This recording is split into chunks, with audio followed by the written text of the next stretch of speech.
This review is for Star Wars: The Ultimate Visual Guide, Updated and Expanded Edition, published by DK. There have actually been 3 different versions of this book published over the years, and I will talk about the differences between each of those a little bit later.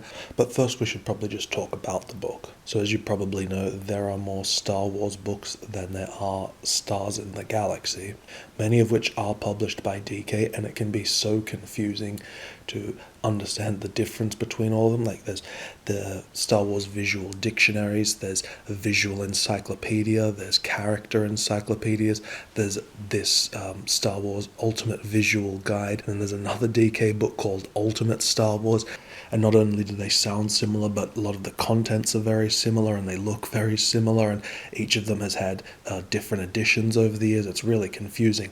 But I have to say, I think this Star Wars Ultimate Visual Guide is probably my favorite book on the fiction of Star Wars published by DK. So what the book is basically an overview of the entire larger extended Star Wars story. So it's not just the prequel trilogy and the original trilogy actually only make up a very small part of this book.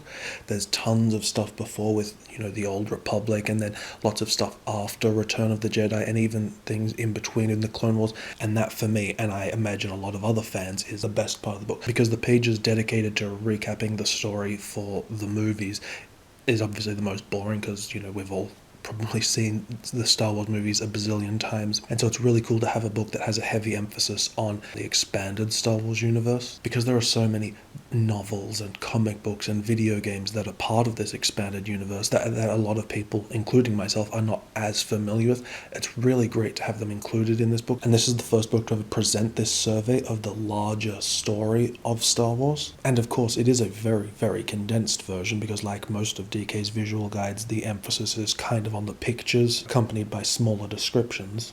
But I think it does a really great job of capturing and presenting the sort of highlights of this story. And of course it's also worth noting that these books were published pre-Disney's acquisition of Lucasfilm, so a lot of the information presented here that details events after Return of the Jedi are, I guess, no longer considered canon. However, I don't really find that to be much of a problem. It's still interesting anyway to see this sort of almost like an alternate timeline for the Star Wars universe, and it's still really great stuff anyway.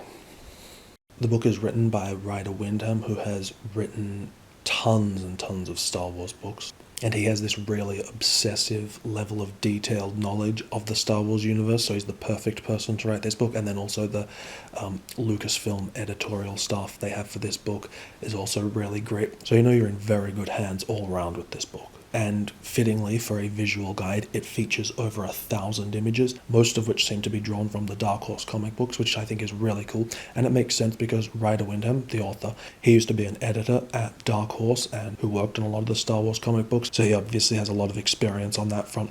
And I myself have not read many of the Star Wars comics, so it was really great for them to utilize a lot of the imagery created for those comics in this book. It looks really great, and it helps set it aside from a lot of the other visual Star Wars books, which primarily draw from the movies. And then beyond comic books, it also draws from other art, video games. I think overall the variety and specific types of images they chose for this book were really great. And then after the book takes you on this journey of the larger story of the Star Wars universe, there's this section, the last section. I wasn't actually expecting this, but was pleasantly surprised that it also includes a back section dedicated to sort of non-fiction elements of Star Wars. There's a couple of pages dedicated to behind the scenes of the movies. The concept art and information presented there, you'll have seen and heard it all before if you've read any of the art and making of Star Wars books, but it was still really great to have included. But then it goes on into other aspects of the franchise: merchandising, Lego, video games, Star Wars Celebration, all these types of things that really help contribute to making this book honestly feel like the ultimate guide to Star Wars. So now let's talk about the different editions. So originally this book was released in 2005, and then in 2007 there was a special edition, and then in 2012 there was this updated and expanded edition. So that means DK has updated and republished this book twice over a 7-year period, which is pretty bad even by DK standards. DK will usually, more so than any other publisher I'm aware of, will release a book on pop culture, and then, between 2 and 5 years later, do a slightly expanded edition. And I'm not a very big fan of this idea because it seems very unscrupulous to me. And this isn't an issue that's unique to DK. In fact, it's not even unique to publishers of books. You can see it in pretty much any industry where companies try and milk money out of their most loyal fans, which seems like kind of a bit of a slap in the face to me. Because if you're a huge fan of, say, Star Wars, you probably bought the first Ultimate Guide, within the first couple of weeks or months, and then they release an updated edition, and because you're such a big fan, you think, okay, well, I got to get that second one, and then, a couple of years after that, then they release another update, and so suddenly you've got 3 books that's mostly the duplicate content. And maybe some people who aren't sort of like obsessive fans won't really understand this, but I'm sure there are plenty of people who understand what I'm talking about, when it just feels like almost like you're being punished and manipulated into buying the same thing over and over again just for that little extra fix. So to do 3 editions over 7 years, I think is pretty disgraceful. But that shouldn't dissuade you from being interested in this book. This book's awesome, like I said. That's just my little soapbox rant. So in terms of specific differences, I think when this book first came out in 2005, I think it had about 140 pages, and then the special edition in 2007 had about maybe between 20 and 40 additional pages, and then this updated edition had an extra 40 pages on that because it's got about 200 pages. So the first edition had 140 pages. This most recent edition from 2012 has 200 pages. So if you're like me, because I never got the 2007 special edition. So if you're like me and you had the first edition from 2005, I still definitely would recommend considering the upgrade, because 60 pages is a pretty decent expansion. Like I said, I don't have the special edition, so I can't actually tell you how it compares to the 2005 and the 2012 edition, but I imagine that it lays somewhere in between those. So if you're someone who bought the original edition, then bought the special edition, I can't tell you whether it's worth the upgrade to then the 2012 edition on top of that. That's those are the fans that I feel most sorry for, who have been cheated. But yeah, if you have the 2005 edition or you don't have any of these books, this 2012 edition is really great. Most of the expansions have to do with the Clone Wars. There's a lot of stuff on the animated series in here. Another thing I'm very much not a fan of that DK sometimes does with its updated and expanded editions is it's not always a pure expansion.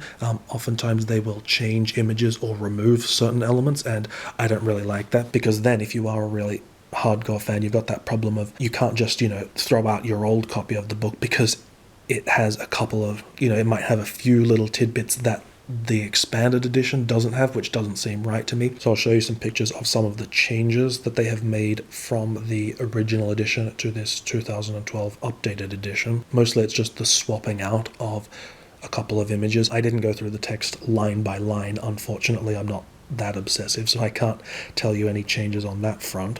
But the most noticeable changes are that Ryder Windham has written a new introduction for the book, and the most disappointing thing that's missing from this updated edition is, in the original edition, the foreword was written by Ian McDiarmid, who plays Palpatine in the movies, and in this 2012 edition, the introduction is written by Ashley Eckstein, who does the voice of Ahsoka in the Clone Wars animated series. And I think it's cool they got her to do the foreword, but it's just a shame that Ian McDiarmid's introduction is completely absent from this one. I mean, they could have just made that an afterword or something, but now it's completely absent. One really great change I noticed is that the reproduction of the images, particularly with regards to the colors, is much better in this updated edition. Now, having said that, as you may or may not know, DK usually publishes a US edition and a UK version of the book. My original edition was printed in the UK, but this copy of the updated edition that we're going through now was printed in China and also had a different company working on the color reproductions. So I can't say if this improvement in the color is part of the updated and expanded version, or it's just a UK versus US thing. But whatever the case, we can safely say that this 2012 edition does look slightly better, which is nice. I think this has probably been the most obsessively detailed review I've done so far, and most people will probably think I'm insane, but hopefully there's that one other crazy Star Wars fan who might appreciate some of the insight. But yeah, on the whole, this is a really great book, and almost certainly my favorite Star Wars book published by DK.